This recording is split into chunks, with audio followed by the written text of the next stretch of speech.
Chapter 41. JV considered wearing a dress, but looked out the window at the snow that was almost knee-deep and decided against it.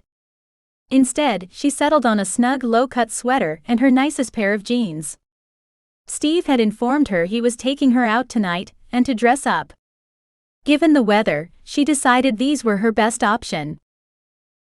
Making herself at home in his cabin, she'd taken a long bath, soaking in the warmth of the hot water before shaving her legs. Afterward, she'd taken the time to work lotion into her skin, hoping he would like the soft scent from the shea butter. She dressed carefully, her sexiest silk panties, an indulgence she'd gotten on a whim and had never worn. Instead of a bra, she chose a snug camisole with a neckline even lower than the sweater. She pulled on a pair of warm wool socks Rebecca had given her, then her jeans and sweater. She liked that her jeans were snug without being too tight.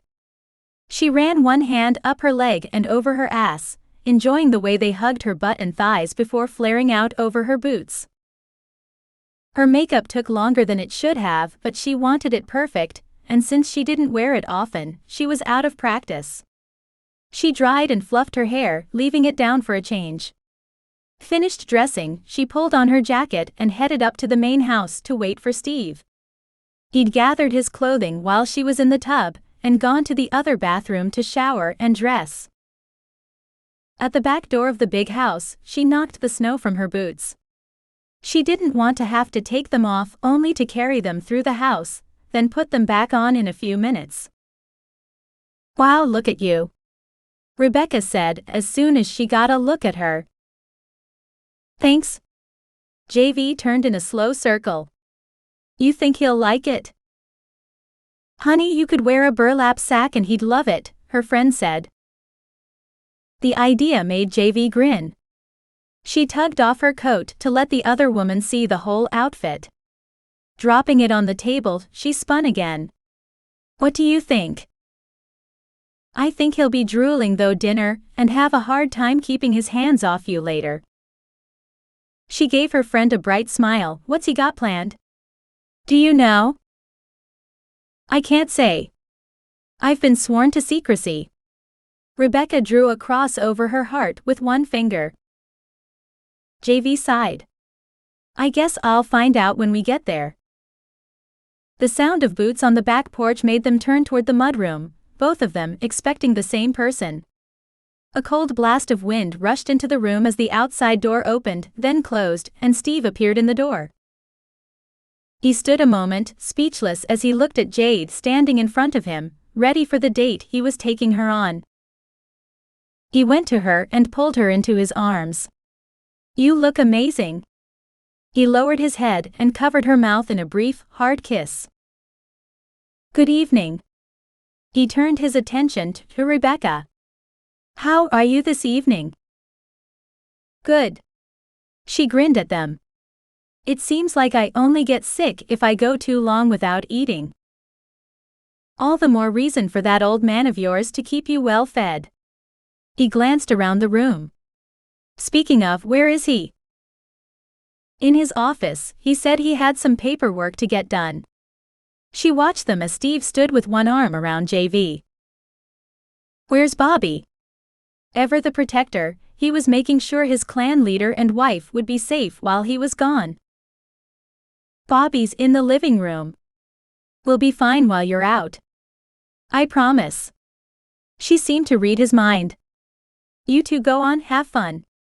She moved around behind them and herded them toward the front door, to where Steve's truck parked in front of the house. Steve took her to a nice family restaurant in Springerville. They sat in an out-of-the-way corner, quietly talking and eating. A woman, JV guessed to be in her early 30s, appeared beside their table. She was a little heavy to be fashionably beautiful, but what caught JV's attention first were her overlarge breasts. They threatened to fall out of her too-tight shirt. In the next instant, she caught the woman's scent and knew she was Kitsune, part of the local Chanet. "How dare you!" the woman screeched, glaring at Steve. Heads all over the dining room turned toward them. JV blinked, wondering what the hell the woman was talking about. Tiffany, Steve started, but the woman turned on JV and cut him off. You. What makes you think you can show up here and steal him from me? JV looked at Steve, who instantly stood. This isn't the place, Tiffany. He glanced around the half-full room, taking in who was witnessing the scene. He's mine. You better back off or I'll make you sorry. Tiffany, that's enough. Steve took her arm and spun her around to look at him.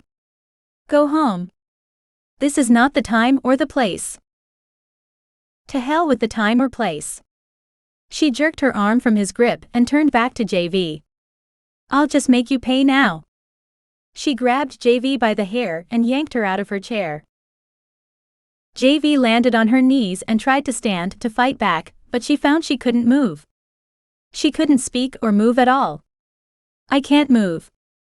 She sent the telepathic message to Steve, in a panic. Tiffany, behave yourself. He took her by the arm again. Whatever kept JV from moving faded, and she was able to push herself to her feet. She doubled her fist and hit the woman in front of her in the stomach, hard. The blow knocked the wind from Tiffany. She loosened her grip on JV's hair. She stood, stunned, while JV straightened to her full height of 5 feet 2 inches, still several inches shorter than Tiffany, and spoke in a low voice. I don't know who you are, or what kind of relationship you had with Steve, but let me make this clear. You ever lay a hand on me again, and I'll take you down. You get in my face again, and I'll slap you so hard you won't wake up until your fake boobs and overly made-up look is back in style. JV looked past the woman to Steve, who was still holding the other woman's arm. She didn't know what she expected, but it wasn't the grin on his face. Tiffany, I want you to meet JV. He lowered his voice so he wouldn't be overheard. I've known JV for a long time, and she won't be going anywhere. She's my mate. The shock on Tiffany's face made JV want to laugh, but she refrained. Steve tugged the woman's arm until she faced him. He kept his voice quiet. You lay a hand on her again, and I won't wait for the con. I'll deal with your punishment myself. I suggest you mind your manners and leave before I lose my temper and deal with you now. He turned her toward the door and let her go with a small shove.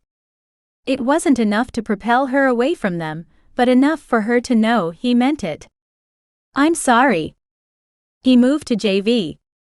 Are you all right? He tilted her face up so he could look at it. I'm fine. Unless you never broke things off with her, you've got nothing to be sorry for.